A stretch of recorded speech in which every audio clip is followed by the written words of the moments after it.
Isang maikling kwento lang po ng isang tatay na nagsikap para sa kanyang pamilya at mga mahal sa buhay. Narito po siya. Paano po yung naging buhay niyo po no'n? Napakasakit po na wala ka ng ama Hmm, na sumusuporta sa iyo, na lumaki ka sa mga kamag-anak, mayroon kang gustong bilhin, hingin, di mo ma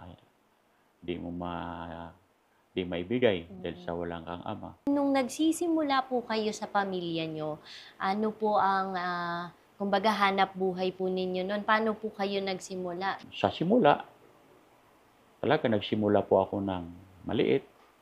Talagang mahirap sa simula. Mhm. Dumaan kami sa matindi na kahirapan.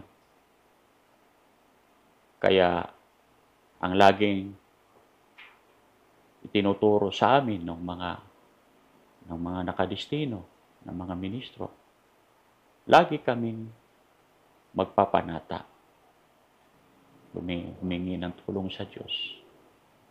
Kasi ayaw ko po na yung nararanasan nung kami bata, mararanasan sa pamilya ko. Hmm. At sa patuloy po naming pagpapanata sa awa ng Diyos, pinagkaloob naman po niya ang tagumpay. Ayan po. Ano po yung mga naaalala niyo na kumbaga masayang parte ng pagiging good provider po? Ang amin pong kaligayahan na naituro sa aking pamilya, yung pananampalataya po, Mhm. pagtatalaga sa paglilingkod.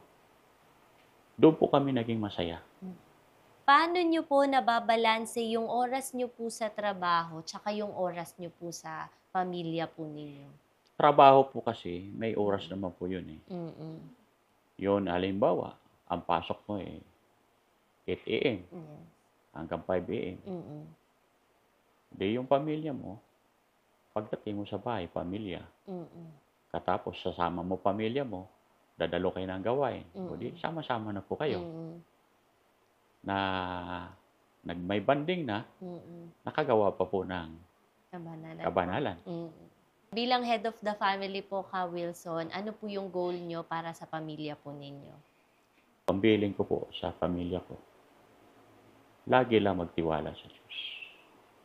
Ano man ang hirap na ating mararanasan, huwag tayong hihiwalay.